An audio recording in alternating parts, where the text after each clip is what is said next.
So when we speak of contracts, sometimes we hear such crazy shit coming out of the sports world, especially football. कि भाई इस player को ये मिला, उस player को वो मिला. So what are like some of the coolest or the weirdest contracts or some of the weirdest deals that you know of? Neymar. अच्छा. Neymar's move. They paid half the money in white. They paid half the money in black. Okay. Right. I mean, yeah, the deal would have happened something like this. कि suitcases में cash गया होगा. Flight में और charter plane के बीच में exchange हुआ और वो खत्म किया गया ट्रांजैक्शन. इधर से नेमार के आदमी गए, उधर से उनके आदमी आए. वहीं एट द सेम टाइम आपको ये exactly what happened with Messi recently. Barcelona sorry again confuse कर दिया तुमने मुझे. Yeah so basically they Messi, you think Barcelona too. I know, I also associate him with this still somehow. उसने Barcelona छोड़ने के वक्त नहीं सोचा, जहाँ उसकी पूरी लेगेसी बनी है. पीएसजी में अभी आया है एंड दे आर थिंकिंग कि ये तो कहीं नहीं जा रहा हमें छोड़ के. बहुत कॉन्फिडेंट थे वो लोग. बहुत confident. Fourth, we have got big examples like that of Ronaldo, Cristiano Ronaldo, Messi as well, wherein they landed in a soup. Exactly. So that is one area. Why don't you tell us what is sports law if it were to be explained to a, let's say, 10-year-old?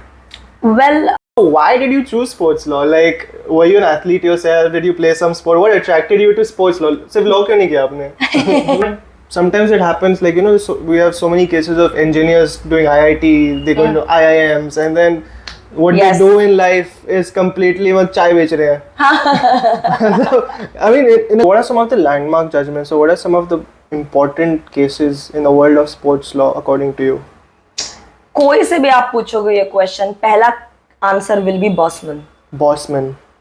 बॉसमन case football ही होगा. मेरा सबसे favourite तो है जो पहला case मुझे मिला था ब्राजील जाते ही. Okay. Which involved a player and a Qatari club. Okay. Human rights violations. And if you pay that, आप प्लेयर को कभी भी ले सकते हो. What's that amount? FC Barcelona का था 500 million. 500 million. But इतना बहुत छोटा पैसा है. Euros. Hello everyone and welcome back to a very special episode of Sports Backstage. Today with us we have Apoorvi Jha, who is one of the first international sports lawyer of India. How are you feeling today? Very well. Thanks a lot, Kanhaiya, for having me here. Yeah. Really looking forward to this conversation today. And I've been looking forward to having such a conversation with a specialist like you as well because we know that there's so much going on around in the sports world. But what is it that, you know, keeps it going, right? सब अपने आप तो चल नहीं रहा है. There must be a law of the land like we have for countries running. So similarly for the world of sports, how does it go? Because most of the cases don't just go to the normal Supreme Courts and High Courts, right? They're dealt with on a different basis. So to understand that better, we're glad we have you here today. Thanks a lot. So to start things off, why don't you tell us what is sports law if it were to be explained to a, let's say, 10-year-old? Well, if I am to explain what is sports law to a 10-year-old, I would just say that anything and everything that has to do with law, if has any of the sporting entities involved with it, it inherently becomes sports law. Sports law. Right. So what all exactly comes in that? Like the things that, let's say, someone punches someone on the field, or is it those kind of things, or are there more things that, you know, we don't get to see? Yeah, so I mean, starting from some topics that we might not even think of would be taxation. People, for example, are traveling around the world and they are earning prize money from around the world, and once you are coming back to your country, taxation is also implied on the prize money that you win. So then you have to also look into the nuances of not just your country's taxation laws, but sometimes there might be bilateral treaties between two countries signed up, which would help in the deduction of the actual amount of taxation. And so on and so forth. We have got big examples like that of Ronaldo, Cristiano Ronaldo, Messi as well, wherein they landed in a soup. Exactly. So that is one area which is like quite attractive to me because I really am terrible with math. So that was one area. That was one area which always intrigued me. Anti-doping. Another very important for us because yes, players' safety is important, and many times players do not think before they are using substances that are, you know, prohibited. It's not just that it's going to balance the performance per se, or the competitive balance of the tournament itself, but it's more about a player's health, right? So then you've got WADA, World Anti-Doping Agency, which has its own set of rules. Then we also come to the kind of topics that you were talking about, disciplinary matters. So disciplinary matters are where you find offenses that happen on field, on the match. For example, Luis Suarez biting off two people's ear, Mike Tyson biting off somebody's ear. And this is something that is very common in contact sports. And what would happen to those sports? Because you cannot impose criminal liability to them because you are in a sphere of contact sports. Some things are bound to happen and they are accepted. So therein, the federation's regulations, for example, FIFA disciplinary code would step in and see what kind of point deduction or other kinds of sanctions could be applicable against a person. And that is how it goes on and on. The list is endless actually when it comes to sports law disputes. One of the most common disputes that you would find would be coming out of contracts. There would be negotiations, there would be contracts for transfer of one player from one club to another. There would be signing of employment agreements between one player and the new club. And then whatever contractual clauses are there, there could be some, issues arising out of it. For example, overdue payables. You are promised a certain amount of salary in months or perhaps in a year, whatever it may be. Clubs choose not to pay or clubs choose to delay the payment. So you've got as an athlete the rights to seek additional help from FIFA or from other relevant sporting federations. Right. And so on, and the list is endless. Right, so it all sounds very interesting, but again, sports law in a country like ours, right, it's still quite unheard of, if I might say. Yeah. There must be some body somewhere which deals with this, but we don't know much about it. Yes. So why did you choose sports law? Like, were you an athlete yourself? Did you play some sport? What attracted you to sports law? सिर्फ law क्यों नहीं किया आपने? Law क्योंकि पसंद वैसे भी नहीं आ रही थी. जब लॉ ज्वाइन करा तब वैसे भी पसंद नहीं आ रहा था. लोकल लॉज समझ नहीं आते थे मुझे. But yes, you are right. I have always been in sports. Right. Ever since I was a child, I started with swimming. Achha. And then skating kara professionally. And then I moved on to tennis. And that happened, it's not like I chose tennis chose me. Wait, so if I might stop you there. Yes. Swimming, skating, and tennis. All individual sports. Yeah. Yeah, it's true. Even in tennis, doubles was not my thing. मतलब मैं हारूंगी अपने से, जीतूंगी तो अपने से. अपने ऊपर है. Exactly. But yeah, tennis was like, it wasn't that I chose tennis. Tennis chose me because back in 2006, I saw Wimbledon finals wherein Federer and Nadal played against each other, and for the first time I was watching any tennis match, and I was so intrigued by the amount of effort that Nadal was putting in to win that tournament, but eventually he didn't. It's a true test of what the human body can do. Yeah, I mean, for me, tennis is one of the most difficult sports anyways, because it's not just about how good you are at playing, but it's more about your mental stability and also warcraft.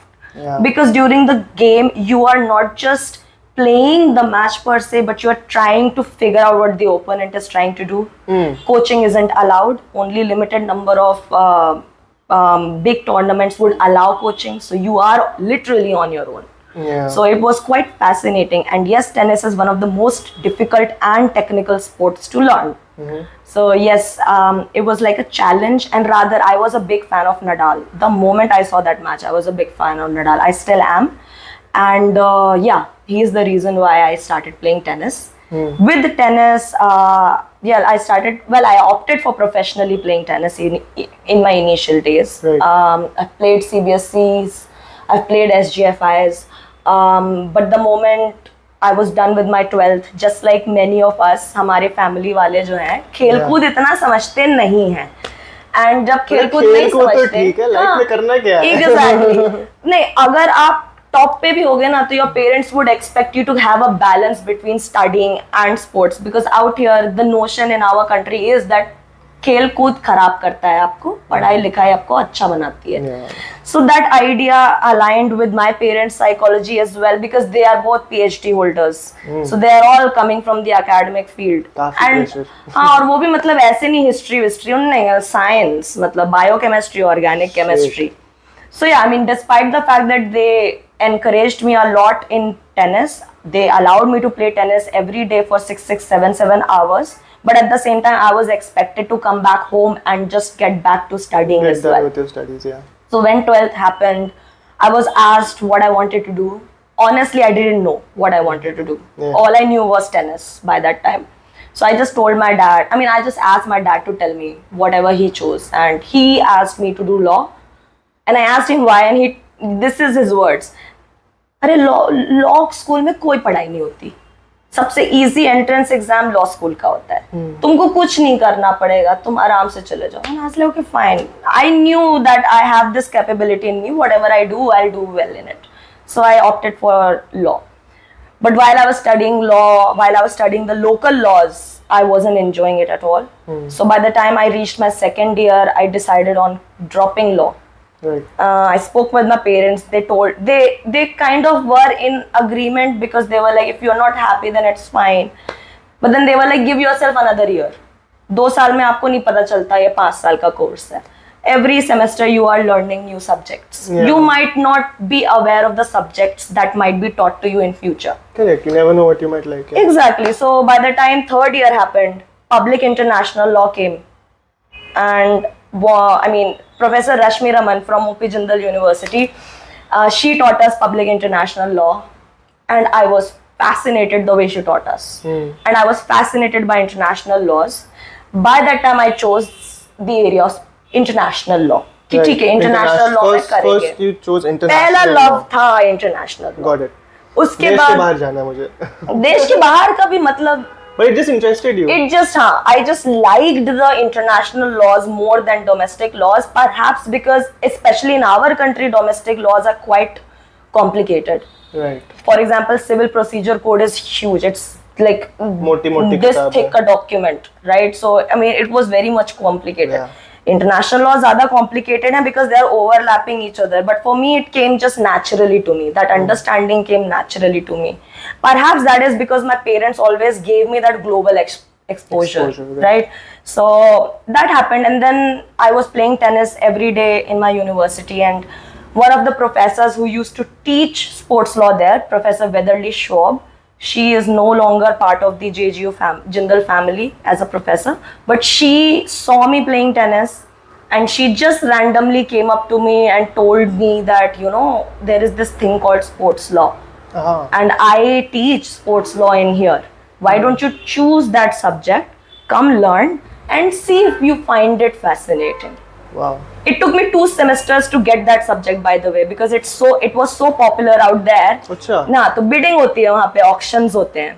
मैं हर बार sports law चाहिए. 5 minute में चला जाता था वो. अच्छा. So it took me 2 semesters after that to finally get into the law, get into the sports law class. And yeah, ever since it's history. मैं तब से आज तक मैंने sports law के अलावा कुछ सोचा ही नहीं है. Yes, Olympic movement was the first thing that I was fascinated by. पहली class में ही I was hooked with sports law. And yeah, it was, I still thank Professor Weatherly that she gave me this idea, because at that time, back in 2014, 2015, sports law was something that was super alien to the Indian community of lawyers. There weren't many people, there were a couple of lawyers who were working in this field, but people were not actively talking about the education of sports law. And there were no courses that were being proposed or created for sports law. There still isn't. People are creating these certificate courses, but they are not worth it. Genuine. That's not true sports law. What they're teaching is not true sports law. Got it. And that time it was fascinating that Professor Weatherly Schwab, after teaching me herself, told me about ISDE, that they are the pioneers of international sports law. Right. One of the reasons why they are the pioneers of sports law is because the teaching faculty that they have composes of all the real life sports lawyers from around the world. ISDE is not in India, right? As far as I know. No, it is based in Spain. Spain. Yes. Right. Okay. They've got tie-ups with other institutes, but majorly they are based in Madrid and Barcelona. So I was told of this by Professor Weatherly, and lucky, sports law chose me. I didn't choose. I'm just thinking that till now, whatever I got to know, you've been at the right place at the right time, right? Luck plays a big part in anything that you want to do. See, सब बोलते हैं मेहनत मेहनत मेहनत मेहनत जो है ना वो आपको एक टाइम तक पहुंचाती है, उसके आगे luck plays some part. It seems like it was written for you. Exactly. It was just like it was just meant to be. It was very free flowing. बहुत ही natural way में वो आया है. Every semester something or the other new added on to it. कि मैंने sports law का वेदरली shop का course खत्म करा, एंड वेदरली शॉप ने मुझे बताया कि पहला बैच जा रहा है ISDE समर स्कूल के लिए. स्पोर्ट्स लॉ का कोर्स नहीं था वहाँ, वो European business and economics and commerce का कोर्स था. But I still, like, she insisted me to go just to check out the faculty, just to check out the system of sports law, get some, and not just that, get networking done. Right. Because at the end of the day, whichever field that you choose, networking is very important. Because most of prominent work that happens in sports law does not happen in India. It happens internationally, right? And majorly in Europe. In Europe, right? Europe, USA. Depending on the choice of sports law that you want. So we'll come to that. We'll come to that later. We'll come to that in a bit. Yes, but yes, after the summer school, I came back, and that is when Professor Sean Starr was joining Jindal, and I was almost graduating from Jindal. So Sean Starr, if you could give us some. So Professor Sean Starr is currently a faculty of OP Jindal Global University, where I am a faculty currently, and he has worked with IPL, and he has exhaustive experience within the field of sports law. He was not my teacher, but he turned out to be my mentor. Because I mean, before I could even graduate, while I was graduating, he joined the family, and I approached him. I told him that Professor Weatherly has taught me so on and so forth. Is there any way I can collaborate with you? Just to gain some practical experience before I leave for my LLM. By this time, I was already, I mean, it was final that I will go to ISDE and I will do my master's in international sports law. But before I do that, I wanted to gain some experience. And there was a very small immersion program between Queensland University and our university, wherein people from Australia came in, and wherein they were going to do sports law course with Professor Sean. Michael Kastrovich, who is a fast bowler, one of the greatest of his time, accompanied those students. Oh, wow. So lucky for me, first job sort of that I got was this, wherein I was like a manager of the course, wherein I was supposed to just be with the students and Michael Kastrovich and Professor Sarah Kelly, who came along from University of Queensland. Just to accompany them, just to make sure that they are settled. I didn't do any active teaching role out there. It was more like a management work, but I did learn a lot. And that is when I learned that Professor Sean had way too many things to add on to whatever I have learned from Professor Weatherly Shaw as well. So again, like, it's a learning experience. So when did you realize that, okay, fine, like, ठीक है, course करना एक बात होती है. हम लोग बहुत लोग कोर्स करते हैं यार, बहुत लोग कोर्स करते वक्त हमें लगता है कि हाँ हमें we genuinely love this. But sometimes it happens, like, we have so many cases of engineers doing IIT, they go into IIMs, and then what they do in life is completely चाय बेच रहे हैं. So, I mean, in a good way, like, बनाते हैं बड़े-बड़े start, whatever, they use their minds in somewhere else. When did you realize कि मैंने sports law तो कर रही हूँ या करना चाहती हूँ, but वो life में भी यही करना है? जब मैं स्पेन गई. जब मैं स्पेन गई, तब तक मेरे को था कि मुझे अपना देश छोड़ के बाहर से एक डिग्री लेनी है, और वो लूंगी जो मुझे पसंद है उसमें. और मेरे को मेरा फेवरेट कॉलेज मिल चुका था. I never keep backups. I have a thing. Right. It's like do or die situation wherever I go, whatever I do. No safety net. No safety net. I do not. Got it. So That's a very important advice. Actually, yeah. I mean, yes. The more options you create, the lesser chances for you to actually invest in your first option. Because at the back of your mind, there would be backups. आप थोड़े ढीले पड़ जाते हो फिर. क्या ही बिगाड़ लेंगे, क्या ही है उधर क्या ही हो जाएगा. Yeah. So sometimes, having a lot of security is also not good. Got it. Sometimes it's really important for you to be living on the edge. Got it. So that is essentially what I did. I was like, I don't want to do anything else. That is it. Of course, my parents sending me to Spain, it's an expensive course. So of course, I like having no backup options was one thing, but getting a scholarship was equally important. So I did get some scholarship from the university, and I ended up going there. Once I went there, I mean, I am a tennis player all my life, and मैंने football तो particularly कुछ भी नहीं जानती हूँ. हाँ. कुछ नहीं. अभी भी मेरे को I only follow Real Madrid. वही मैं सोच रहा था क्योंकि जो आपके बारे में थोड़ा सा रिसर्च किया देखा most of your work is in like football. Exactly. That happened when I went there. Got it. My love for football law started when I joined ISDE, because yes, it's true, all the international sports law का development is coming out of football law. Football, FIFA सबसे पहले organized law में घुसे थे. So CAS के साथ court of arbitration हो गया, ओलंपिक्स हो गया, ओलंपिक के बाद फीफा ही था जिनके केसेस जो है वो आगे बढ़ना चालू हुए. So of course, whenever you are learning about international sports law particularly, example जो है फीफा का दिया जाता था. So I was like, okay, fine. Although I do not like football law is fascinating. Yeah. It just not talk about FIFA regulations, but we are talking about, for example, Treaty of Functioning of European Union, ECHR, European Commission on Human Rights, etc. So we like, again, international law का मेरा प्यार और international sports law का connection. That was like a perfect mix that I received and learned in ISDE. Got it. And then ISDE also gives you like an assurance that they will provide you an internship. मेरी जो internship थी, मुझे जो मिली वो Brazil में मिली, and Brazil में जिस जगह मिली वो सिर्फ फुटबॉल लॉ में काम करते थे. And believe me, मैं 14 घंटे I am working there, I will not feel exhausted. That is how much I enjoyed that work. Eventually, I started following football as a sport, yes. Yeah, but limited to Real Madrid. So who's your favorite player? Let's have it. Messi. Messi. Messi, Vinny Jr. Okay. Benzema. Right. Vinny Jr. तो yes. Current favorite is Vinny Jr. Vinicius Jr. Brazilian playing for Real. Favorite club?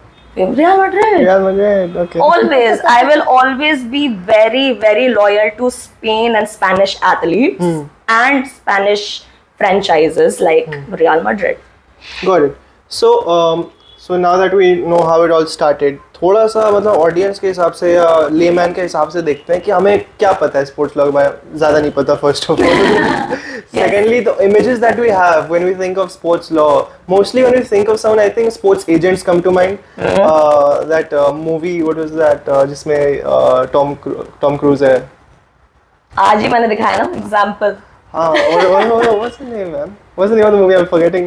Jerry Maguire. Yeah, Jerry Yes. Maguire. See, that's the one. Yeah. तो वो आता है दिमाग में और मतलब ऐसे examples आते हैं. But I'm sure that's not the case, right? What's the difference between an agent and a sports lawyer? An agent, उसको consider an agent as the nanny of an athlete. He's taking care Assistant of. type? Assistant भी नहीं बोलेंगे. उससे ज़्यादा. Nanny. That's how personal it gets. An agent, if an agent is investing over just one client, for example, he's not just investing into getting him sponsorship deals, getting him good clubs. No. With it, he's also supposed to take care of his day-to-day routines, his day-to-day life. Even like a house rental agreement, a renewal. वो भी agent की responsibility बन जाता है. So agent is like a guardian who has to align its own commercial interests with the interests, professional and commercial interest of the player that they are representing. Is there a very fine line between an agent and a lawyer, or do the lines get blurred? Well, there is a line. There is a line. But that line can be overlapping if you want to. So like I always tell everyone, agents need not be lawyers, but lawyers need to have a mentality of an agent. Because even when we are dealing with contracts, even when there is no agent involved in a transaction, we have to see it through our client's lens. So eventually, at least when it comes to dealing with transactional matters, transaction मतलब कि contract वगैरह mainly, हम लोग को अपना client के point of view से फिर भी सोचना पड़ता है. तो we do eventually sort of become an agent, but an agent is very different from a lawyer at the same time, because law in itself need not involve the personal connection that an agent must have. But when you do that, it might only be till the time that his case is going on, right? Not after that. Exactly. Like उसका तो we like, disconnect. correct. हमारा सिर्फ और सिर्फ relationship as a lawyer होता है जब कोई problem आती है. The moment that problem gets solved, we are again in the back. Like हम लोग फिर से पर्दे के पीछे छुप चुके होते हैं. Next client. Exactly. Speaking of clients, what is the type of clientele? Like कैसे लोग आते हैं स्पोर्ट्स लॉ में? किनको जरूरत ज्यादा पड़ती है? प्लेयर्स को, क्लब्स को, ब्रांड्स को? मतलब what is the type of clientele in the sports law world? Anything and everything that has to do with sports is a client. Star Sports is also a client. Okay. Similarly, players तो हैं ही, coaches, agents, clubs, but even federations need lawyers. So anything and everything. See, in life, law तो in general is one thing that you would find everywhere in all sections of life that you choose. Yeah. Even आप जो इस घर में रह रहे हो, इसका रेंटल अग्रीमेंट भी है, वो किसी वकील नहीं बनाया होगा ना. So it's the same role. Clients are Sports law is a very versatile field. ये वो लकी हमारा ब्रोकर ही वकील है. उसने सारा काम करके दिया. हमसे बस बहुत सारे पैसे लिए. But anyways. Yeah, but yeah, sports law in itself is a very versatile area wherein that's what I said ना initially. Sports law क्या है?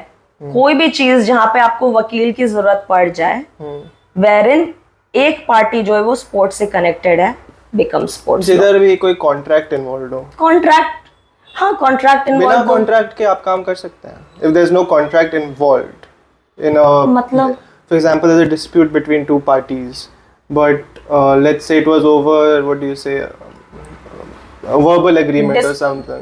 Verbal agreements तो are anyways. But जहाँ भी contract होगा, वहाँ पे you. Contract तो yes, absolutely. There's a requirement. Yeah, but at the same time, for example, जो आपने example अभी दिया इससे पहले, disciplinary matters जो होते हैं, on match कुछ ना कुछ लड़ाई हो गई, तो वो भी contract में नहीं होता. वो rules of the federation के ऊपर होते हैं, rules of the game पे होते हैं. Yeah, conduct पे है ना वो player के. So even then you need lawyers. Got it.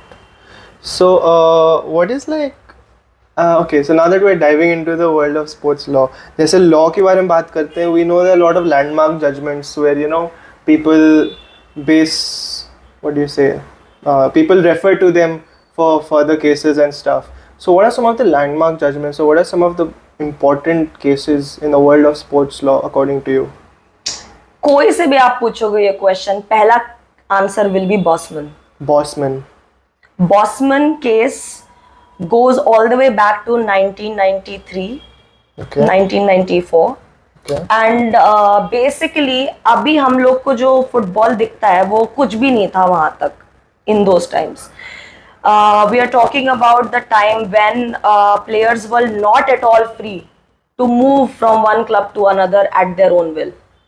अच्छा. Yes, so like employment agreements जो होते हैं normal, उनमें हम लोग के पास एक stipulated deadline होती है, 4 साल 5 साल, इस टाइम तक आपका कॉन्ट्रैक्ट वैलिड है, subject to extensions, whatever. But in old times, especially in football, players even after their contract gets ended were not considered to be free agents. They were not considered to be free of the current agreement, which is finishing. चाहे वहाँ कोई भी हाल हो, जैसे भी हो, कुछ भी हो, मिल रहे हो ना मिल रहे हो, वो आपका जो करंट क्लब है उसके ऊपर होगा, whether they want to keep you with them or whether they want to send you forward. And even when you are done with the tenure of your agreement, the player, even if the new club is willing to get the player, जो पुराना club था वो transfer fee वगैरह सब लेता था उनसे. So all of these things changed after Bosman ruling. तो चारों तरफ से प्लेयर की लग रही थी. Exactly, right. I mean freedom to work and freedom to work wherever you want to. ये कुछ fundamental rights होती हैं हर individual की. And out here you do not see that coming into the picture. So all of these things were fixed in Bosman case, which is why Bosman case is the landmark case when it comes to connection of labor laws in European Union and acceptance of the fact that the moment your agreement gets finished, you are a free agent. Exactly what happened with Messi recently. Barcelona. Right? Barcelona. PSG. Sorry, again. Confused कर दिया तुमने मुझे. Yeah, so basically When you they think waited. Messi, you think Barcelona too. So, I know, I also associate him with this still somehow. But yeah, I mean, if you are aware that Messi's contract was to come to an end, you should know that the moment the contract ends, he becomes a free agent and he can not just choose, but he can go wherever, free of any transfer fee. It's so weird, like उसने Barcelona छोड़ने के वक्त नहीं सोचा जहाँ उसकी पूरी legacy बनी है. PSG में अभी आया है and they are thinking कि ये तो कहीं नहीं जा रहा हमें छोड़ के. बहुत confident थे वो लोग. बहुत confident. Yeah, I mean, yeah, that, I mean, of course, at the end of the day, every player will look up to themselves. हाँ, उसका खुद का family है. All right, so he has to also think through forward. Now he has come to that age where would he be a necessary asset playing in the big leagues, which is in Europe, versus would it be better for him to get bigger money and move to a rather smaller league like that of MLS and perform really well and shine and be still at the epitome of it. अब तो सब मिल ही गया ना. World cup भी जीत लिया, सब कर लिया, चिल कर रहा है, सुपरमार्केट में शॉपिंग कर रहा है फैमिली के साथ. Exactly, right? He's so grounded. That is why I like him so much. So bossman का क्या हुआ? बॉसमैन का कुछ नहीं. हाँ. वो प्लेयर था, उसके राइट्स नहीं मिले, उसको क्या हुआ? मिले फिर? नहीं, तो उसको राइट्स तो मिल गए. But by the time this case came to its final stage, see, athletes जो होते हैं ना, उनका career span बहुत छोटा होता है, right? It is quite age centric, it's quite fitness centric. Especially in a sport like football. Football, yes, you require certain level of fitness with you, right? So by the time the case reached its finality, Bosman का career in itself खत्म हो चुका था. So उसको तो benefit नहीं मिला कुछ भी, because he just stopped playing professionally. But everybody else after him that benefited from it, still are. So it's all thanks to him. Yes. It's very interesting. Another case that I would see is important is Mecca Medina case or Pechstein case, who gave validity to FIFA and CAS's legitimacy, essentially. Wait, what's CAS? Court of Arbitration for Sports. Essentially, it's like the Supreme Court of all international sports matters. So, especially Olympics and FIFA related matters. I mean, if you understand Olympic movement, if you are, for example, if it is an international federation like FIFA or FINA or FIBA, they are all associated with the Olympics. Olympics के साथ आपको जो है ये एक mandate मिलता है that you have to also submit your cases to a certain level. Alright, तो basically अगर आप कोई एक फेडरेशन है तो आप as a state function कर रहे हो उस फेडरेशन के अंदर. You do not just have to have a set of rules and regulations of the game, but you also need to have a robust adjudication system within you. And if you are adjudicating the cases that are coming to you from your own sport, for fairness sake, there has to be some appeals court, a court that is higher than your federation's tribunals. Got it. That is where CAS comes in. So any of the matters that are coming out of any international federation that are affiliated with the Olympics would be allowed to get appealed in front of Court of Arbitration for Sports. Right, and everyone, all these sporting bodies, they all adhere to it. Yes, they do. They're not just like, for example, FIFA has in its statutes accepted CAS as its appellant body. Similarly, AIFF in our country also has accepted Court of Arbitration for Sports as its appellant body. Okay, so either you can take them there. So if you are even a national federation belonging to an international federation, you have to accept some things which are bound to be part of your organization, like that of accepting the jurisdiction of CAS for the appealing of decisions. So like जैसे एक ICJ है ना, International Court of Justice. So CAS is like its sports version. Yeah, you can say that. Right? You can say that. But then again, like it still is that you can still appeal Court of Arbitration Sports के decisions further to Swiss Federal Tribunal. Now, one thing that you all should know is that majority of the international federations are based in Switzerland. And the reason is that जो मैंने बताया ना कि every federation has to act like a state. Yeah. So that the legal term for that is autonomy, right? And in Switzerland, there is a right to association, and if you are an association, you become an autonomous entity, which means that you are in full control of whatever happens in your organization. So इतनी लंबा जो right और इतनी लंबी जो freedom आपको मिलती है वो स्विट्जरलैंड में सबसे ज्यादा अच्छी तरीके से मिलती है. Lenient है काफी. Yeah, that is why majority of the international federations and likes of Olympic Committee, Court of Arbitration for Sports itself, they are all based in Switzerland. So CAS में हुआ तो हुआ, नहीं हुआ तो स्विस नेशनल. हाँ, वो सुप्रीम कोर्ट हो गया, जैसे हमारे यहाँ इंडिया में सुप्रीम कोर्ट है. बट वो तो फिर कोई भी चाहेगा, वो तो बोले मैं मानता ही नहीं, मैं तो सुप्रीम कोर्ट ही जाऊंगा. हाँ. या उसका भी कोई तरीका है? उसका भी तरीका होता है कि you can मतलब what do you say, be eligible. हाँ. What yes. is? So the eligibility criteria, if you want to appeal a decision of CAS, is that there has to be some flaw in the procedural aspects of the delivery of the decision of CAS. Mostly more or less like public policy के against हो, या फिर arbitrators को जो है arbitrator was partial, fair hearing नहीं दी, right to be heard नहीं हुआ. So ये सब जो basic procedural flaws होंगे, unfair means जिसकी वजह से कोई एक पार्टी aggrieved हो, तब आप उसको चैलेंज कर सकते हैं. बट जो केस डिसाइड हुआ है कैस में, उसका जो मेरिट्स हैं, फैक्ट्स के हिसाब से जो डिसीजन हुआ है इटसेल्फ, आप उसे नहीं चैलेंज कर सकते हो. एंड ये केस मैका मदीना है. ओके. जहां से ये अंडरस्टैंडिंग क्लियर हुई कि भाई CAS is serious shit. Yes. Take it seriously. Take it seriously. हाँ. And I mean, take Swiss Federal Tribunal even more seriously and consider that SFT is doesn't have all the time in the world. हाँ, उनको देश चलाना है, sports के वो थोड़ी करते रहेंगे. हाँ, because वो लोग सिर्फ स्पोर्ट्स लिमिटेड टू स्पोर्ट्स के मैटर्स जाते हैं CAS. स्विस फेडरल ट्रिब्यूनल में तो हर तरीके के केसेस आ रहे हैं. Everything under the sun, correct? Yes.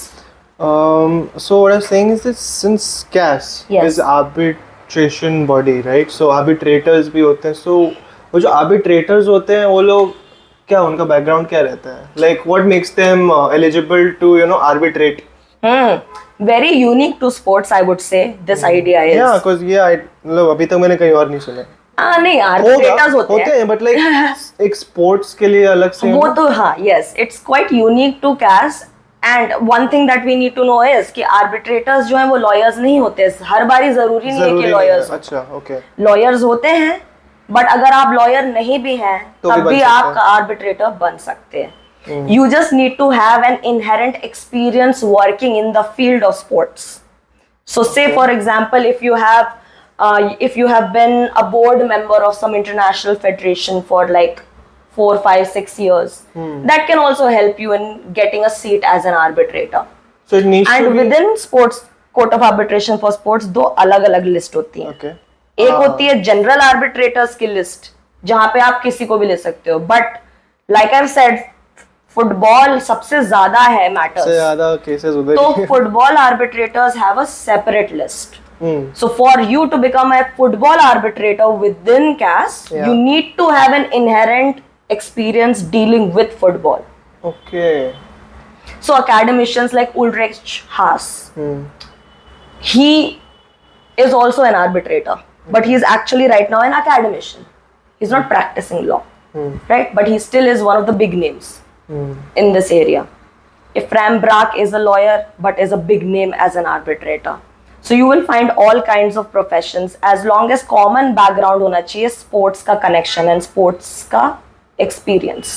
Got it. तो आपका तो रेगुलर होता होगा CAS वैस जाना, होता था. Yes. You would have frequented it a lot, right? So when you got these cases, what were some of your favorite cases that you have done in football? Let's say I'm imagining football is your favorite sport to deal with. But मैं थोड़ा तुमको 2-3 और अलग-अलग football से भी हट के example दे सकती हूँ. पहला तो फुटबॉल ही होगा. मेरा सबसे फेवरेट तो है जो पहला केस मुझे मिला था ब्राजील जाते ही. Okay. which involved a player and a Qatari club. Okay. Human rights violations. कतार तो अभी एकदम वर्ल्ड मैप पे छाया हुआ है फुटबॉल में. Human rights violations थे. And basically it's a very fascinating case. I cannot give you the details of the parties involved, but I can tell you what happened in this case. Essentially, you know what the law in Qatar is. If you are an employee there, वो आपका passport रख लेते हैं. Employer रख लेता है passport. Same goes for players as well. It's not just कि in a company this is a norm. No, even athletes are treated like employees there. So Ronaldo का पासपोर्ट अभी उसके क्लब ओनर्स के पास है. वो रोनाल्डो है ना. उसकी वजह से तो उनका देश का लॉ ही चेंज हो गया.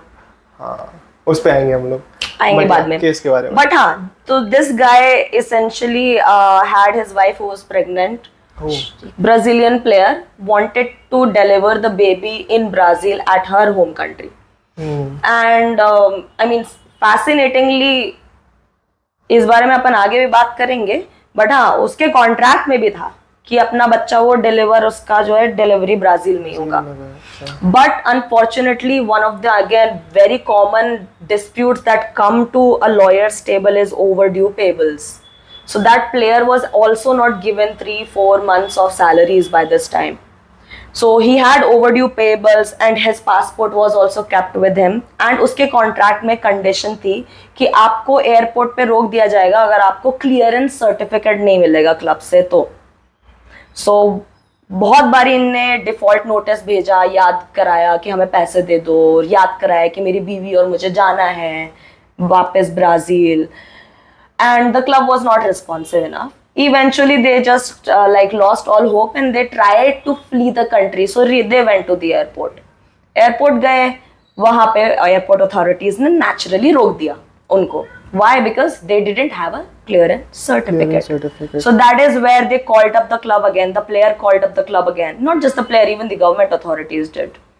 And then in a very shady manner, the player was escorted to a very dark hotel room wherein he was, you know, he was made to submit his rights. He was separated from his wife? His wife, yes. His wife was in the airport waiting and he was in the room being questioned not just by the government authorities but also the club president and all were also involved in that situation.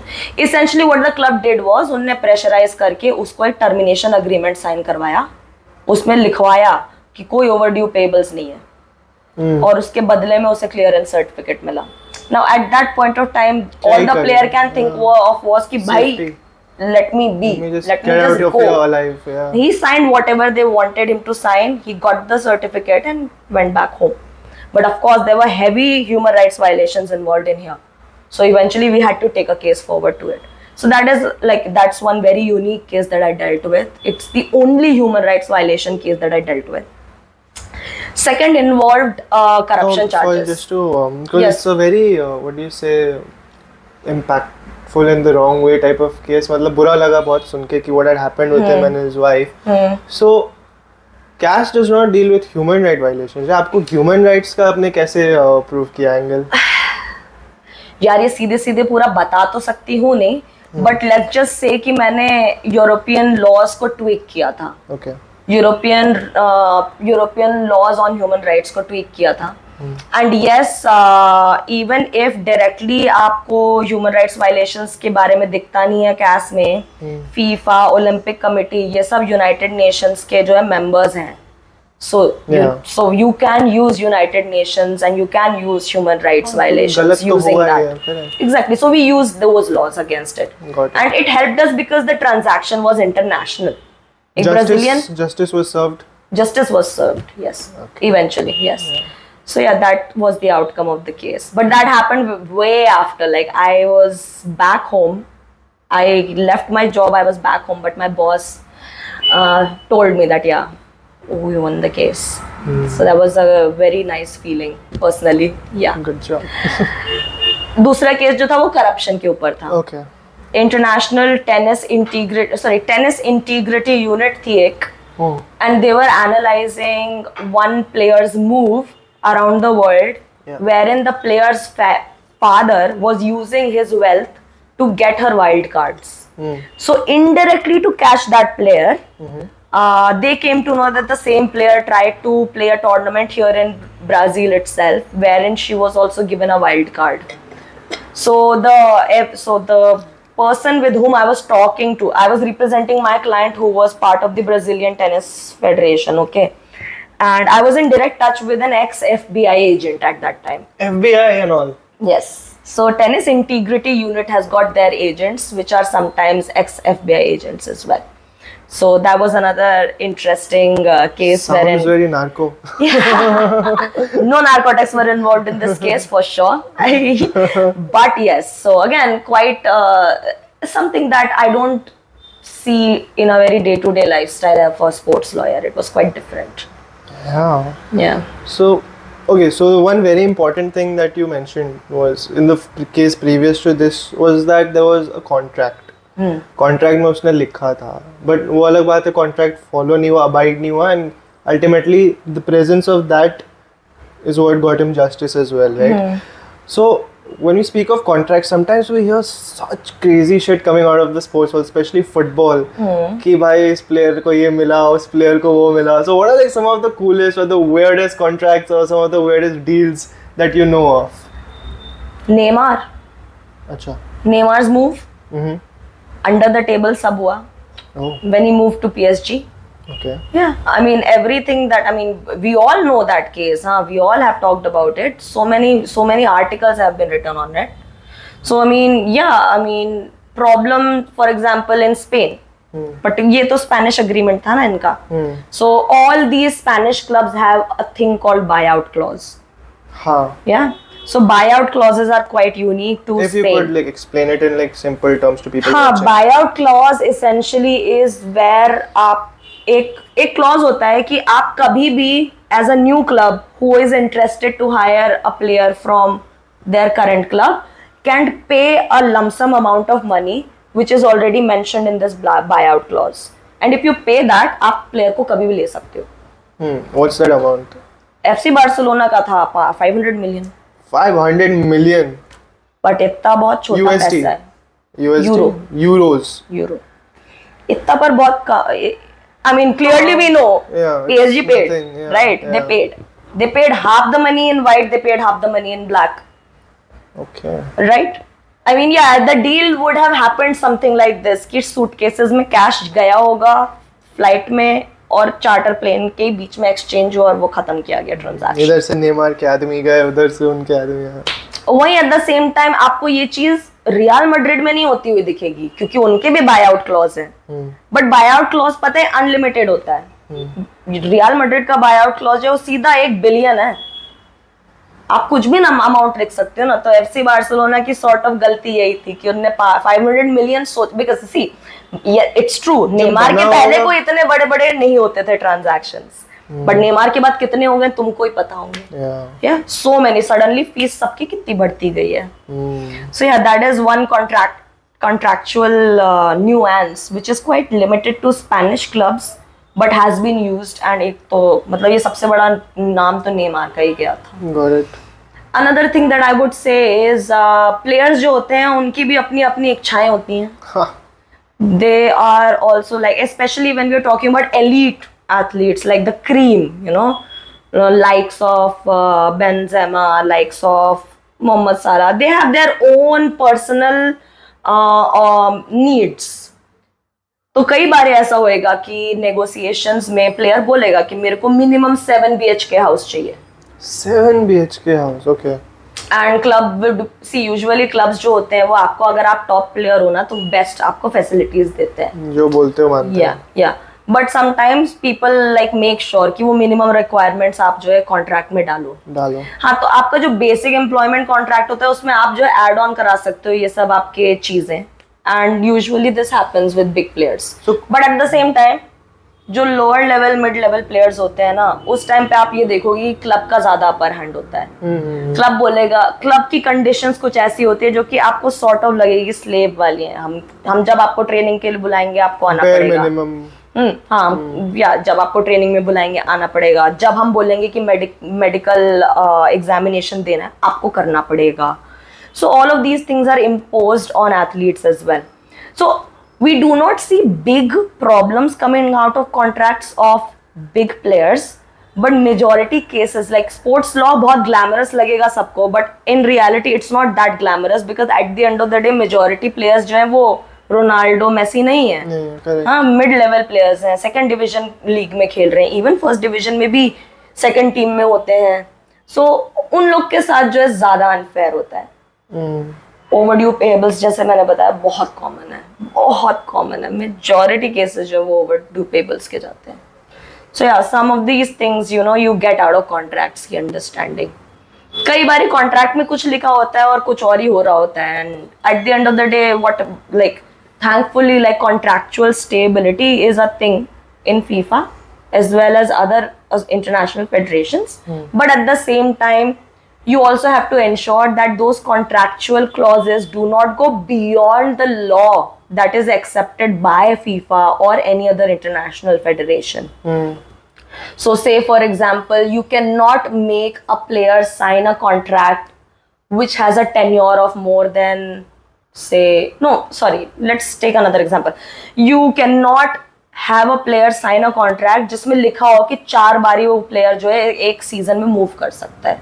अच्छा. क्योंकि वो FIFA के rule में लिखा हुआ है आप 3 बार से ज्यादा प्लेयर को नहीं मूव कर सकते हो एक सीजन में. तो अगर वो कॉन्ट्रैक्ट में लिखा भी है तो वो ट्रिगर नहीं हो सकता, वो वॉइड हो जाएगा. 3 से ज्यादा नहीं कर सकते. So some limitations are already provided by international federations. SOPs कुछ मतलब क्या होता है, कुछ fixed rules already हैं. So they will automatically come into play once it's violated. Exactly. So contract अगर फुटबॉल का ही particularly हम लोग सोचे ना, तो contracts के जितने भी चीजें limitations हैं वो FIFA regulation on status and transfer of player and FIFA statutes से मिलते हैं. जो भी ऑन गेम या फिर फॉर एग्जांपल ओवरड्यू पेबल्स वगैरह है तो पनिशमेंट्स क्या होंगी, तो वो फीफा डिसिप्लिनरी कोड एक अलग है, उधर पे सब पेनल्टीज एंड सैंक्शंस दिए हुए हैं, हमको वही सब फॉलो करना है. Got it. सो अभी जो कॉन्ट्रैक्ट्स की इतनी बात हो रही है, थोड़ा ये समझने की कोशिश करते हैं कि जब कॉन्ट्रैक्ट्स बनते हैं तब क्या चलता है कि मतलब player I don't think it's as simple as like player ने demands बोले इधर contract बना, club ने बोले इधर बना and sign. देखो क्या होता है, देखो यूजुअली 2 तरीके के कॉन्ट्रैक्ट्स, अगर आप प्लेयर मूव के बारे में बात कर रहे हैं तो 2 तरीके के कॉन्ट्रैक्ट होते हैं. एक होता है ट्रांसफर अग्रीमेंट, जहाँ पे एक क्लब से दूसरे क्लब जा रहा होता है प्लेयर, तो क्लब्स इन्वॉल्व होते हैं 2. और एक होता है जो मैंने बताया मेसी हो गया, बॉसमन के बाद वाला चीज, दैट आपका टेन्योर आपके करंट क्लब के साथ खत्म हो गया, फिर आप एक फ्री एजेंट बन गए हो, तब सिर्फ और सिर्फ एम्प्लॉयमेंट अग्रीमेंट साइन होता है प्लेयर और जो नया क्लब है उसके बीच. सो जब पहला वाला एग्जांपल पहले चालू करते हैं, अगर ट्रांसफर हो रहा है from one club to another, so there are essentially 3 parties, club A, club B, player. There might be agents involved. सबके अपने agents. तीनों का एक भी हो सकता है, बिल्कुल तीनों का एक हो सकता है as long as the parties mutually agree. दोनों क्लब को एक एजेंट और प्लेयर को एक एजेंट भी रिप्रेजेंट कर सकता है. So all of these things come into the picture जब negotiations चालू होता है. जो पहला कॉन्ट्रैक्ट आपको मिलेगा ना जिसपे नेगोशिएशन चालू होगा वो क्लब की तरफ से आएगा, क्योंकि क्लब का एक स्टैंडर्डाइज्ड होता है contract. Alright. Usually mid level players do not have much say when it comes to negotiating the terms and conditions already proposed in that पुराना वाला कॉन्ट्रैक्ट जो आपको मिला. They to just need a place to play and stay. They also do not contest as much. And in the beginning, they don't, मतलब they do like to go to like the smaller clubs and all also, ताकि उनको ज़्यादा game time और ये सब मिले. हाँ, वो ये बहुत तरह की चीजें. Player strategies होती हैं. कभी-कभी player का agent उनको बता रहा होता है कि हाँ भाई ये, I mean it's better to go at a bigger club with lower salaries than to go on a smaller club with higher salary. So वो आपके ऊपर है what kind of career line you are choosing as an athlete. One thing that just comes to mind and what I would like to know is that when players have agents, some of them have their family members as agents, but some of them have like professional agents and all. So क्या आपने ऐसा देखा है कि जो professional agents होते हैं या family वाले भी होते हैं, do they like look out for their interests more than the players' interests? Does this happen a lot? Yeah. It does. That happens. See, at the end of the day, it's money, no? Yeah. I mean, ये छोड़ो ना, आप कोई Kardashians भी देखता होगा, example दे दूं तो जो मम्मी है उनकी बहनों की, वो उनकी एजेंट है ना, वो उनकी हेल्प एज अ डॉटर तो कर रही है, बट वो अपना भी सोचते हुए काम कर रही है. That is same for any agent in general. It's not just about sports, like entertainment में देख लो, एक्टर्स वगैरह के अपने एजेंट्स होते हैं. ऑफ कोर्स उनकी खुद की भी रोजी रोटी है. Yes, many a times their interests will अलाइ विद द प्लेयर. क्यों? क्योंकि प्लेयर तो आपको कभी भी हटा भी सकता है ना, अगर आपकी सर्विसेज अच्छी नहीं लगी तो. वही, like some agents have been known to be so close also to like हाँ, तरफ ये. मेरे पास है वो एग्जांपल. हमारा क्लाइंट एक एजेंट था, उस बेचारे ने कॉन्ट्रैक्ट साइन किया प्लेयर के साथ to represent him. He was finding him good clubs in MLS and उसने बहुत सारे ऑप्शंस प्लेयर को दिए and player stopped communicating with the agent. Now, both agent and the player already have a contract Why did signed. he do that? So they wouldn't have to pay commission or something like that. Exactly. Ah. उसमें होता है ना 10%, 15% deal का मिलेगा. So I mean, the better the deal, the better it is for an agent. So many a times players होते हैं जो कि ये करते हैं कि हाँ फी नहीं. Commission. Many times जो नया क्लब होता है वो भर देता है दिमाग में. क्यों? क्योंकि क्लब ही तो देगा ना पैसे indirectly to the agent as well. So yeah, in this particular situation, the player stopped communicating with the agent and eventually joined the same club जो एजेंट ने प्रपोज करा था, जिसके लिए उसने इतने ट्रैवल्स करे, जिसके लिए उसने इतना खर्चा करा, एफर्ट्स डाले. It's not just about money, it's about the amount of hours that the person spent. It's about getting something done, right? Exactly. It takes effort, yeah. Yeah, and so of course we won that case as well on behalf of the agent because we could actually show the efforts. WhatsApp communications हो गए between the club, between the agent, traveling documents हो गए, hotel की receipts वगैरह हो गई, जो सब जो है वो कर रहा था keeping in mind कि ये डील अगर फिट हुई तो फिर इसको पैसे वापस मिलेंगे. So this is also very common. Players can misuse their position, agents can very well misuse their knowledge that they have got. Because players might not be aware of the law, players might not be aware of the general practices of professional football in itself. So agents can, tweak into that misinformation or lack of information that the players have. So sometimes it's also important for players to be aware of the law. Right. Law तो घूम फिर के आता है. जिसे पता हो जाता वो they get better deals for themselves. Exactly. And to be honest, एक बार अगर गलती से लगता है ना कि बाद में सीख लूंगा, बट आपने शुरू में ही साइन कर दिया, फिर आप जो अगले जाके. I mean, yes, it's very important for you to read each and every clause in a contract before you sign. Which is why sports lawyer is so important. Yes, हम लोग को रिव्यू करने में कॉन्ट्रैक्ट ज्यादा time लगता था negotiation से कभी-कभी. हाँ. क्योंकि नेगोशिएशंस में कुछ होता है, ड्राफ्ट होके लोग कुछ भेजते हैं. They try to sneak a Exactly. We have to quick make one. sure that the negotiations, how they happened and whatever we agreed on to is aligned in the contractual clauses as well. Got it. ठीक है.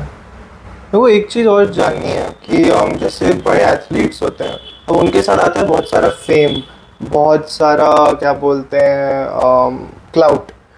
And sometimes the images or the image rights, something that it's a word we keep hearing, image rights.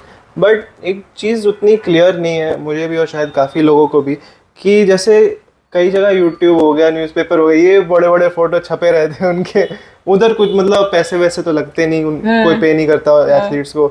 But कई जगह देखते हैं कि वो एक Instagram post डालने के 9 करोड़ 8 करोड़ 18 करोड़ ले रहे हैं. Yes. So like what's the scene if you could clear that? Yeah, so image rights का मतलब है आपका खुद का image in front of the public, आपका पर्सनल वर्थ क्या है, वो आप इंस्टाग्राम फॉलोअर्स कितने हैं उससे जान सकते हो. कौन कौन से कितने अमाउंट की स्पॉन्सरशिप्स एंड एंडोर्समेंट डील्स आप साइन करके बैठे हैं उससे कैलकुलेट कर सकते हो. आप इन अ पर्टिकुलर क्लब से, फॉर एग्जाम्पल अगर फुटबॉल की एग्जाम्पल है, अगर आप क्लब में हो तो आप क्लब में एज एन एथलीट कौन से नंबर पे हो? Are you at the top, like top 2-3 most important players of the team, or you are one of the benchers, right? सो इन सब से जो है इमेज राइट्स कैलकुलेट होती है. फैंडम कितना है आपका, ये भी? फैंडम या रिकॉग्निशन. फेडरर कोई टेनिस नहीं भी खेलता होगा, कोई स्पोर्ट्स से कनेक्शन भी नहीं होगा, तो आज के डेट में उसे फेडरर पता है. हाँ. But the moment you as an athlete be part of the public domain, you are also giving away some rights, right? So whenever there are people or companies which are benefiting commercially is when they will need to sign image rights contracts with the athlete. But at the same time, when it comes to general information like news, you are submitting yourself to the public as well. तब वो free होता है. You can't take money in those instances. So the moment आप बड़े player बन गए, the moment आपने अपने आप को पब्लिक को दे दिया, information related चीजें which have no commercial interest per se, educational, yeah, you can't really stop people from using your image. जैसे इस पॉडकास्ट पे मैं लगाने वाला हूँ बड़े बड़े फोटो उनके. Yeah, so they can't really oppose that. Sure. But at the same time, if you're using somebody's face to get some money, revenue out, for example, advertisements वगैरह जो होते हैं, then you will have to pay. एक आप when you travel our country, right? Like why this came to my mind, I'll tell you the process behind. जब हम country travel करते, कई सारे रेस्टोरेंट्स, ढाबे या पानी पूरी वाले, बिहार में लिट्टी चोखा वाले, कोई धोनी का लगा रखा है फोटो, किसी ने कुछ लगा रखा है, कुछ लगाया था. कभी कभी सोचता हूँ इन पे भी केस हो सकता है क्या, क्योंकि वो कमा भी रहा है उसके फोटो, मतलब not exactly because of the photo, but it's there. Yeah, I mean, I don't it's think... like too small for them, yeah, right? exactly. Yeah. I don't think that their players themselves would want to. For example, John Cena का देती हूँ. So there is an African song, उसका title ही है John Cena. तो John Cena को बहुत लोगों ने बोला कि why aren't you taking money? She has created a song and उस सॉन्ग का टाइटल तो जॉन सीना है ही. 50 बार उसने जॉन सीना तुम्हारा नाम लिया उस गाने में और उसको पैसे मिल रहे हैं उसके. जॉन सीना ने सीधे बोला, अरे I तो am rather flattered that she is using my name for such a badass song. Yeah, it can also be like case to case, no? Exactly. So I mean, likes of big athletes, they wouldn't want to get money. Commercial interest का भी मतलब होता है कि जितनी उनकी image rights की value उतना तो पैसा कमाओ ना, at least उनका image use करके. क्योंकि जब जैसे दिल्ली में पहलवान वाले नहीं होते, वो जो शॉप्स रहते हैं जहाँ पे हड्डी मरम्मत और वहाँ बतीस्ता की फोटो लगी है बैंडेड लगा के, ये अरे क्या चल रहा है, लोग कुछ भी ढूंढोगे. आप जो है कैलकाटा वगैरह चले जाओ, मेसी हर जगह छपा हुआ है. Messi loves it. Messi knows the fact कि there is one place in India जो कि एकदम जमाने से लॉयल पड़ी है उसके लिए, Kolkata. So that happens. So one thing which is very prevalent nowadays is AI, right? And like आप कहीं भी हो, even if you're living under a rock, you know what AI is and you know कैसा उसका effect है, आने वाले time में क्या होने वाला है. So right now, some time back we were speaking about CAS, right? And how justice is delivered in the sports world. So do you think AI and especially as a sports lawyer, do you think AI will be of aid to you? What kind of effect will it have? What do you think is going to be the role of AI in this world? यार मेरा ना split opinion in this. Okay. Honestly, see, I've seen how, for example, FIFA transfer matching system works, which is an app. Okay. हाँ, जब transfers होते हैं players के from one club to another, वो software एक फीफा ने दिया हुआ है जहाँ पे आपको हर कॉन्ट्रैक्ट की कंडीशंस को लिखना होता है. अब वो ना काफी upper case lower case sensitive है सॉफ्टवेयर. तो अगर क्लब ए कॉन्ट्रैक्ट सबमिट कर रहा है, क्लब बी भी कॉन्ट्रैक्ट सबमिट कर रहा है, एक पर्टिकुलर क्लॉज में गलती से क्लब बी ने फुल स्टॉप के बदले कॉमा लगा दिया, ह्यूमन एरर, तो वो आगे बढ़ेगा ही. दोनों बटन बगल में ही है तो वो आगे बढ़ेगा ही नहीं, राइट? सो अब उसमें क्या होता है कि क्योंकि वो सॉफ्टवेयर है, उसका जो कोड है, तो वो एक ह्यूमन एरर को कभी भी एक्सेप्ट या अग्री नहीं करेगा. तो that you lose that human touch and that is sometimes necessary. Why? Because although हम लोग बोलते हैं कि court of arbitration for sport हो गया, फीफा हो गया, wherever the cases are being decided, just like here in India precedents are followed. But at the same time, with precedents, the judges, the arbitrators or the panel of FIFA, PSC or DRC are humans. So they also have a human touch attached to their decisions. Sometimes, for example, FIFA, In FIFA, if you take a case forward to FIFA, you can just talk about your grievance. You can expect a certain kind of a sanction to be imposed, for example, to another party. But FIFA का जो panel बैठेगा उनके भी ऊपर है, अगर उनको लगा कोई और सैंक्शन बेटर है तो हम वो डालेंगे. सॉफ्टवेयर के साथ ये हो जाता है कि वो एकदम क्या बोलते हैं मैथमेटिकल कैलकुलेशन को फॉलो करते हुए डिसीजंस देगा. Very mechanical. हाँ, human touch, because you are talking about sports में स्पोर्ट्स स्पेसिफिसिटी के साथ आपका यू डू नॉट नो ना, केस बाय केस चीजें थोड़ी बहुत चेंज होती हैं. Not two cases can be exactly the same. Maybe not the decision delivery but the build up to that. Can it reduce load? Can it make the system more efficient? See, the thing is that I don't think कि CAS anyways अभी overloaded है. Okay. Because see, CAS कैसे काम करता है? CAS की खुद की टीम है 10-15 लोगों की. बाकी लोग हैं आर्बिट्रेटर्स. वो आर्बिट्रेटर्स कोई भी स्विट्जरलैंड में रह नहीं रहा है क्योंकि वो CAS में काम कर रहा है. Okay. There are many Indians who are arbitrators. They are not living in Switzerland. They are living here and working in India. Whenever they are called or chosen by the parties for a dispute, they then travel. Then they travel. Yeah. So I mean, so far, so workload इतना वैसे नहीं है. इतना clerical काम नहीं है. Average arbitrator, let's say an arbitrator in India. Two questions regarding that. One, in a year, how many cases would he or she? एक या दो. एक या दो. Okay, and for that one case, what is like? Can it be like a full-time career for them? Like, उसमें what is like the earning scope or what is like the revenue stream? Can be a full-time career just by giving one hearing, because arbitrators की fee usually बहुत high-fi होती है, and arbitrator himself or herself chooses the fee. So if you think that you will get 1 or 2 cases, ask 40,000 Swiss francs, 50,000 Swiss francs. How much is that? Multiply it by 86, 87, whatever the exchange rate is. That's around, I think, 40 lakhs something. हो गया ना उसका सालाना पूरा. भाई साहब. Damn. And like मैंने तो देखा है, हम लोगों ने देखा है 42,000 Swiss francs, 52,000 Swiss francs fee. So yeah, that happens. So yeah, I mean if so like 2-4 case भी कर लिए, but again like cases उतने होने भी चाहिए and the people should also choose. It's not just that. It's not just that. You know, if you are an Indian arbitrator, most probably you will be picked up by an Indian party. ज़्यादा Indian cases जाते कहाँ हैं CAS में? Anti-doping के जाते हैं, yes. But otherwise अभी like we do not have a robust environment, or we rather do not have enough professionals who are fully aware of CAS and CAS procedures. So I mean अभी भी majority cases football के हैं, Olympics के हैं और other international federations के हैं. So wherein people end up choosing arbitrators belonging to their country. तो यूरोपियन ही arbitrators ज़्यादा पिक होते हैं. Got it.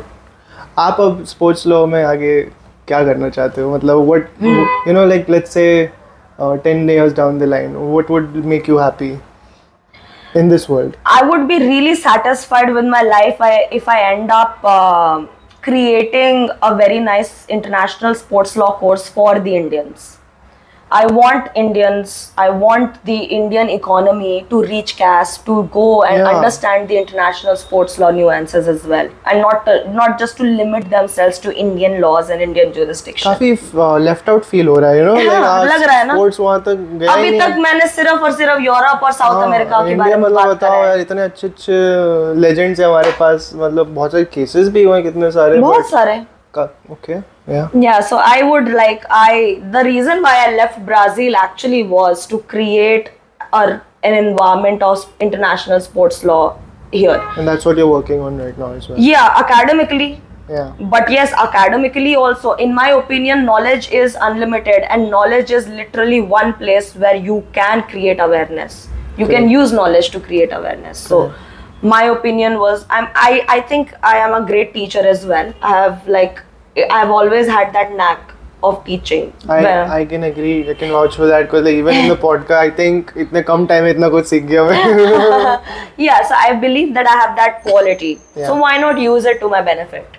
I have been a good lawyer. My boss always told me, and he still reminds me that there is no two Apoorvis. Remember that. Got it.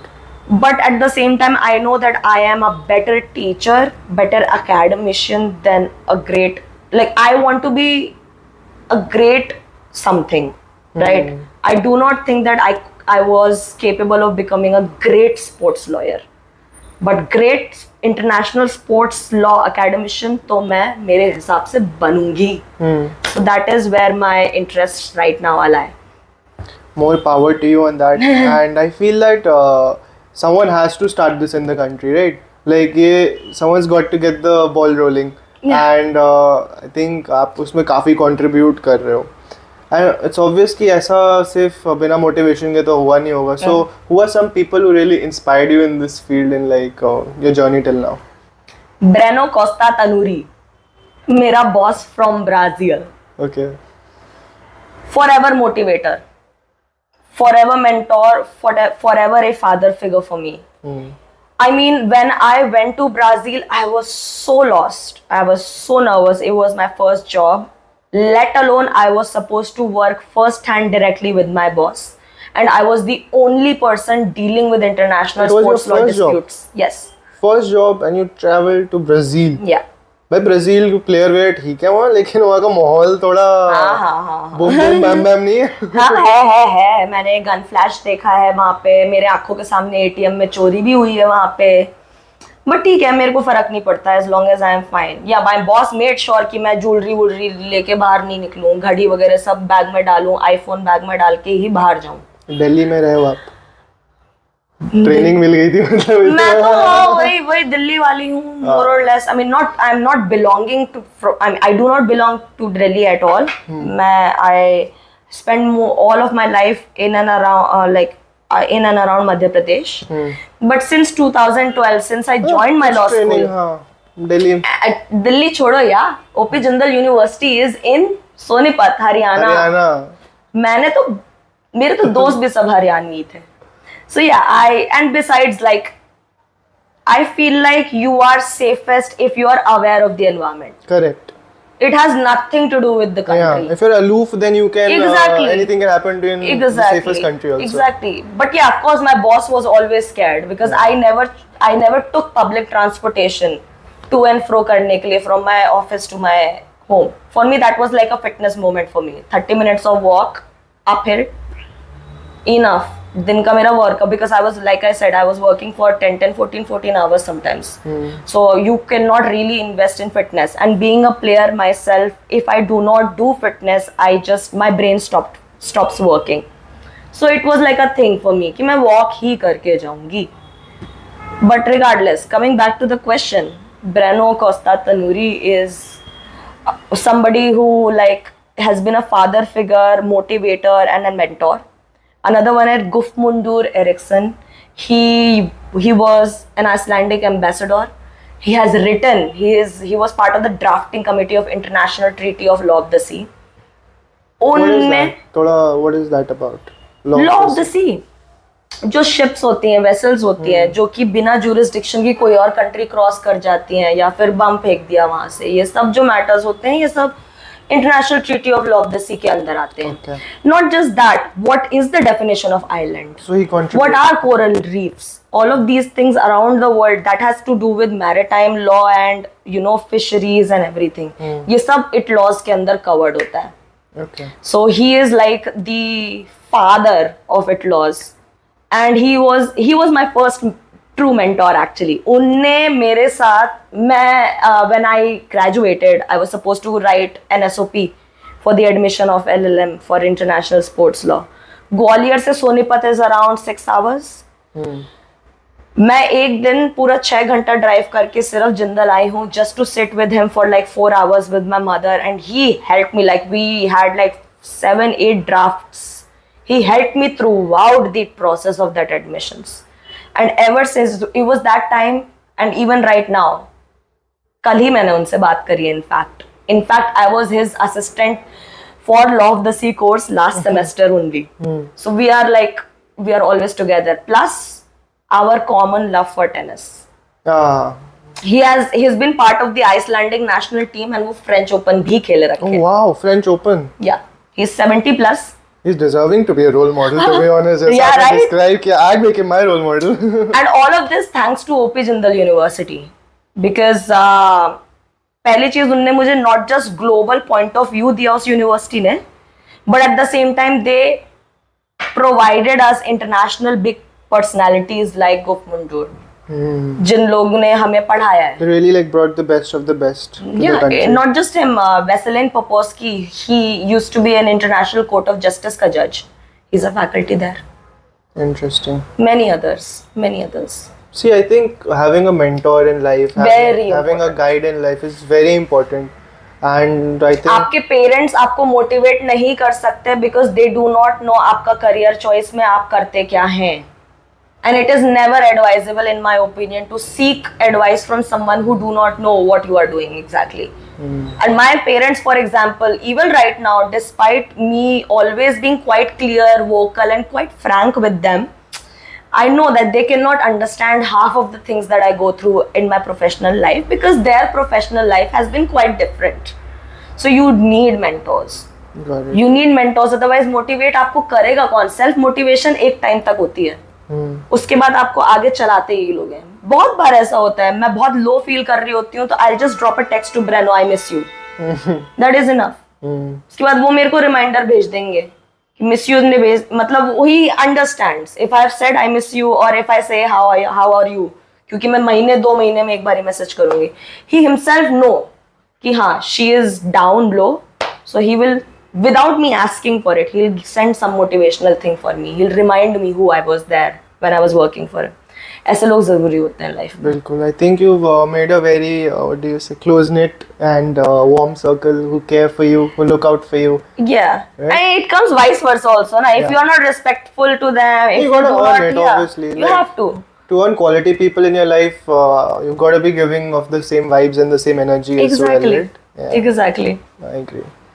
Okay, so since we're speaking of colleges, if someone would, first the two parts of the question, should someone pursue sports law in India right now, and if yes or no, jo bhi answer it, if there, what are the options for them? What are like some colleges or institutes where they can do so? See, currently, I will say it right here very clearly.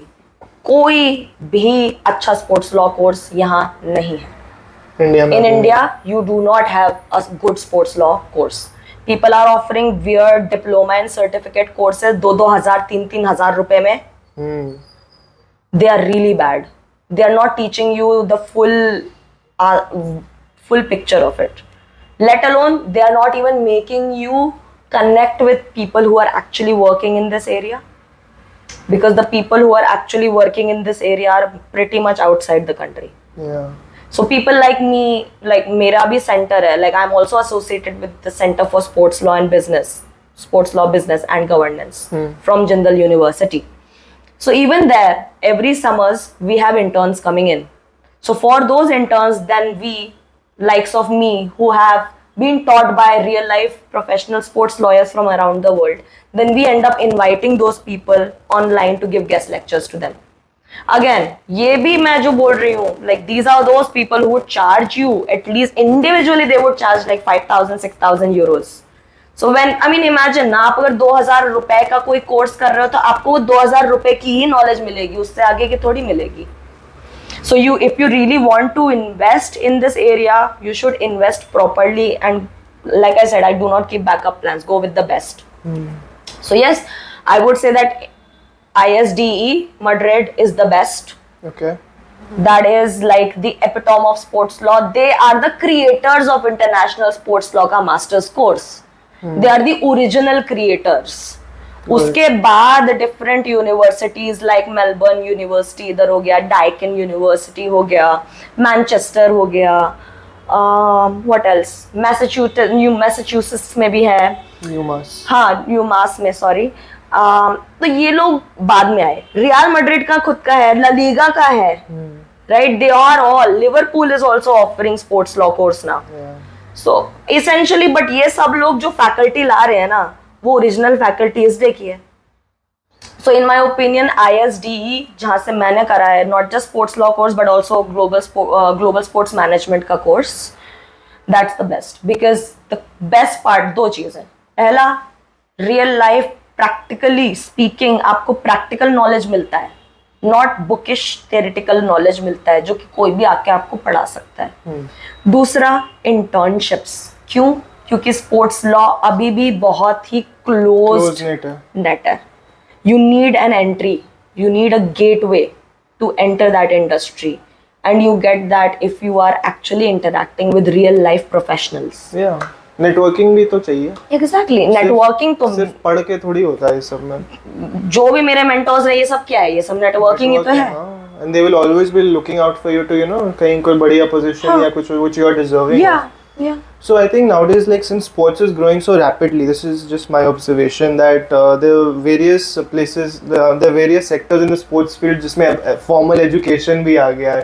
जैसे कि sports law है, sports management है, sports event management है, sports फलाना ढिकाना, बहुत सारी चीज़ें आ गई हैं. I think different universities offer like the different what they specialize in. So अगर आप कोई कॉलेज कंसिडर करो for sports law, definitely look out for the ones that she just mentioned.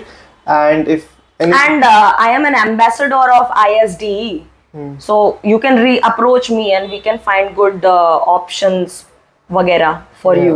So I within SDE as well. I will be mentioning her LinkedIn and her Instagram as well. And no, just LinkedIn. Just LinkedIn. Yeah, okay, so just LinkedIn. And yeah, because जो athletes आते हैं वो बोलते हैं हमारा वो on the podcast जैसे put our Instagrams and all. हाँ नहीं वो because मेरा तो हाँ वो मेरा वो private है. Just out of habit to keep her. So I'll be mentioning her LinkedIn, yes, where you can approach her and ask her genuine queries. Do not waste your time. She's a very busy person. Yes, please. Like I mean, but if you do genuinely ask me about SD, I will be quite responsive. But if you end up asking me silly questions like what is sports law, I will not revert back. Yeah. उसके लिए पूरा podcast सुनो. हाँ ये podcast सुनो. Subscribe to Kanhaiya's podcast channel. Sports that'll give you full information on this. Yes, I think for a first episode on sports law, I think this was quite well done, quite informative. काफी कुछ सीखा है हमने, and I personally will be learning more about this because this is something with the world of CAS and all. It was like unknown of. मैं इतना sports पढ़ रहा हूँ आजकल इधर उधर, but वो पता ही नहीं CAS भी है. You know, like it's a revelation to me, and I'm sure that people who did intently follow this episode would also feel the same. Yes, absolutely. I hope so too. Yeah, and I'm sure that CAS के अलावा भी बहुत सारी चीजें they're still left unexplored, right? It can't just that can't be. This is the tip of the iceberg. Yes. And I look forward to doing more such episodes with you. And yeah, this was really a wonderful episode. Thank you for being here today. I really enjoyed this conversation, and yeah, for sure, let's collaborate and have more talks like these. Let's see if the response is as positive as my reactions to this conversation. Yeah. And then we can move on with that. So definitely, like मेरे को एक personal agenda भी है इसको शुरू करने का. मेरा भी बहुत knowledge बढ़ता है, and like-minded people. So there are people who are in touch with me through this podcast. You know, who ask me कि भैया ये कुछ बताओ वो कुछ बताओ. जैसे मुझे नहीं पता होता, so इसलिए मैं guest बुलाता हूँ कि आप बताओ, फिर मैं smart लगूँ उनके सामने. Well, now you have achieved that goal as well. Yeah. So on that note, thank you for watching this episode, and stay tuned for the next episode of Sports Backstage, and do like this video as well because you guys watched the video but you guys are not liking it. Come on, subscribe, like, press that bell icon. Yeah, do the whole shebang. Till then, cheers guys.